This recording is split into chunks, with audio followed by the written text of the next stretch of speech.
takbir bergemuruh di jalanan Deir al-Balah, Gaza. Dari anak-anak hingga orang dewasa, mereka bersorak, bersuka cita, meluapkan kegembiraan atas kesepakatan damai antara Israel dan Hamas. Hati mereka penuh harap agar kesepakatan ini dapat membawa perdamaian di tanah Gaza. اطلاق النار يعني خلاص الحرب هتوقف، شلال الدم هيوقف، فرحه عارمه، شعور لا يوصف، قد ما بدي اوصف لك مش هعبر لك عن الشعور الجواني. Israel dan Hamas mencapai kesepakatan berdamai setelah negosiasi intensif yang dimediasi oleh Amerika Serikat, Qatar, dan Turki di Sharm el-Sheikh, Mesir. Hamas bersedia melakukan pertukaran tahanan dengan Israel dengan syarat perdamaian abadi dan penarikan penuh pasukan Israel dari tanah Palestina. Dengan negosiasi yang berjalan lancar ini, Presiden Amerika Serikat Donald Trump berencana mengunjungi Timur Tengah akhir pekan ini pada saat Sandra dibebaskan. Well, we have a great team over there, great negotiators, and there are unfortunately great negotiators on the other side also. I may go there sometime toward the end of the week, maybe on Sunday, actually, and we'll see. But there's a very good chance negotiations are going along very well. Ada 4 poin penting dalam kesepakatan damai tahap 1.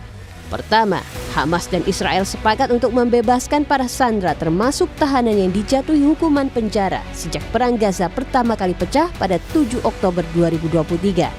Kedua, penarikan pasukan Israel dari zona perang di Gaza.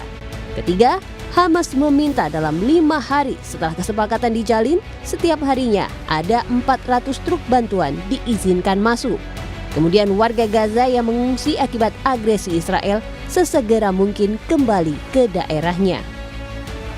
Meski Hamas dan Israel menyepakati gencatan senjata fase pertama, namun ternyata beberapa serangan Israel di Gaza Palestina masih saja terjadi.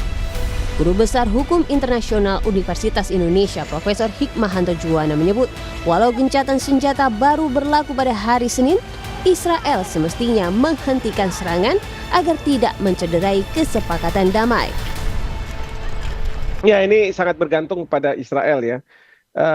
Saya sih tadinya berharap bahwa dengan adanya kesepakatan yang dibuat, walaupun kita tahu akan baru mulai hari Senin nanti, namun demikian serangan-serangan Israel sepatutnya dihentikan karena menunjukkan gestur bahwa Israel betul-betul ingin menjalani masa perdamaian ini. Nah, yang mengawasi itu harusnya masyarakat internasional. Dan di sini kalau kita lihat di 20 poin yang disampaikan oleh Presiden Trump, proposal, itu harusnya akan dibentuk yang namanya ISF, International Stabilization Force.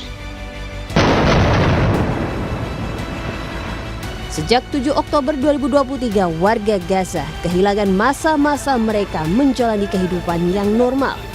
2 tahun sudah penderitaan dirasakan warga Gaza dengan lebih dari 67.000 warganya tewas. Masa depan warga Gaza kini bergantung dengan ujung kesepakatan damai antara Israel dan Hamas.